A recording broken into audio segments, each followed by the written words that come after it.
To anyone who follows darts outside of the World Championships even remotely closely, the so-called shocking incident involving Cameron Menzies yesterday, well, wasn't so much of a shock. Today, let's take a look at why, digging into all the crazy and controversial incidents which have plagued his career so far. Menzies first made a name for himself in the BDO in late 2016 and early 2017 when he won both the British and Scottish Opens, the latter of which he lifted next to his future partner, Fallon Sherrick. These results helped him to qualify as a BDO representative at the 2017 PDC Grand Slam, where he was drawn in a tough group with Gary Anderson, Simon Whitlock and Barry Van Peer. After losing to Anderson but beating Whitlock, he faced Van Peer in a game where the winner would go through. This was a very emotional moment as Barry was struggling with terrible dartitis and taking ages to throw each dart. The game went to a deciding leg in which Cameron was the first to a finish when he missed 3 match darts. He walked back in shock and anger with his eyes closed, causing him to walk straight into Barry. He instantly apologised and the players laughed it off. Barry then spurned a match dart before Menzies missed 3 more of his own, allowing Van Peer to pin double 10 for the match. This sent Barry through and Cameron out, and both players were in tears after. It was just so emotional. Cameron's next PDC major appearance came at the 2019 UK Open, which he qualified for through the Challenge Tour. He started with a round 1 televised win over Wes Newton, in which he hit lots of 180s. He was through to round 2, but blew a great chance against Jamie Bain by failing to turn up to the board on time, meaning that he was timed out and disqualified. He stated that he'd gone to the wrong area after not having a phone on him and going hunting for his family.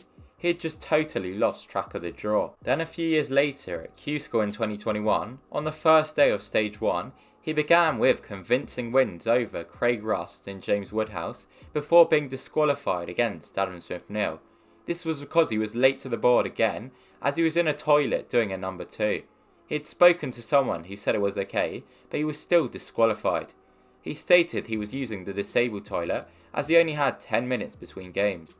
On the following day, he reached the last 32 before losing in his first game on day 3. This meant he finished with 3 points and a leg difference of 0, which was not enough to advance through to the final, meaning he'd potentially missed out on a chance at a tour card due to being on the toilet. He finally won a tour card at Q-School in 2022, mainly due to a good run on the first day. Despite that positive result though, there were concerns over if he'd be allowed to appear at the Lakeside for a second time, as the tournament, which he qualified for by winning the Welsh Open in 2021, was delayed to the point where the PDC could now stop him playing in it. However, due to the unique circumstances, the PDC gave him permission to play. He secured a first Lakeside win, beating Ian Jones 3-1 in his first round. Menzies went crazy after that and celebrated by absolutely launching a dart at the board.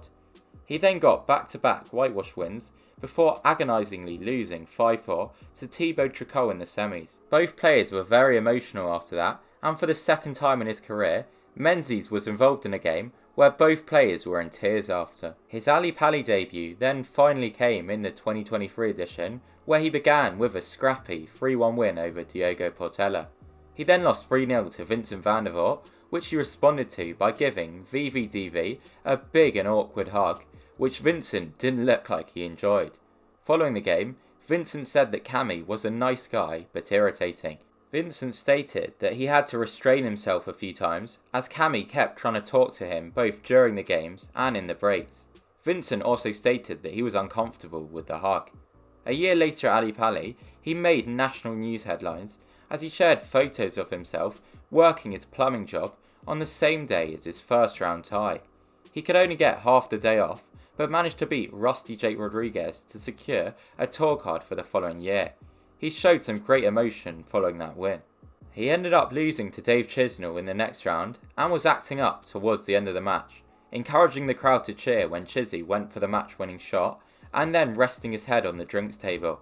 But the start of 2024 was then much better for him, as he reached 4 quarters, 2 semis and 1 final on the floor, helping him to qualify for the World Grand Prix, where in round 1 he lost to Chizzy again, this time 2-0 in sets after failing to win a single leg, leaving him looking very emotional.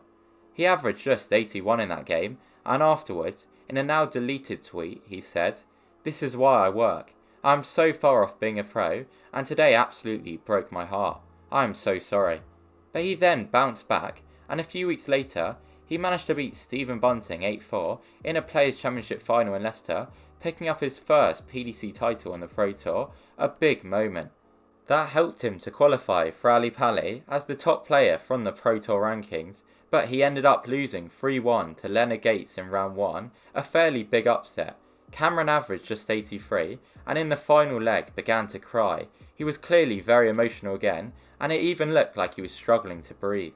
He later confirmed that he was struggling as his dad was ill in hospital, which was very understandable. In March of this year, he faced Mike De Decker in the European Darts Trophy, and he miscounted on match darts, hitting double 4 instead of double 6, following which he thought he'd won the game and sunk to his knees to celebrate before he'd realised. That was in a sudden death leg, and De Decker, who was delayed, then missed match darts before Menzies got the win. Vincent van der Voort revealed that he'd heard that Mike completely lost it after the game and couldn't keep his emotions in check.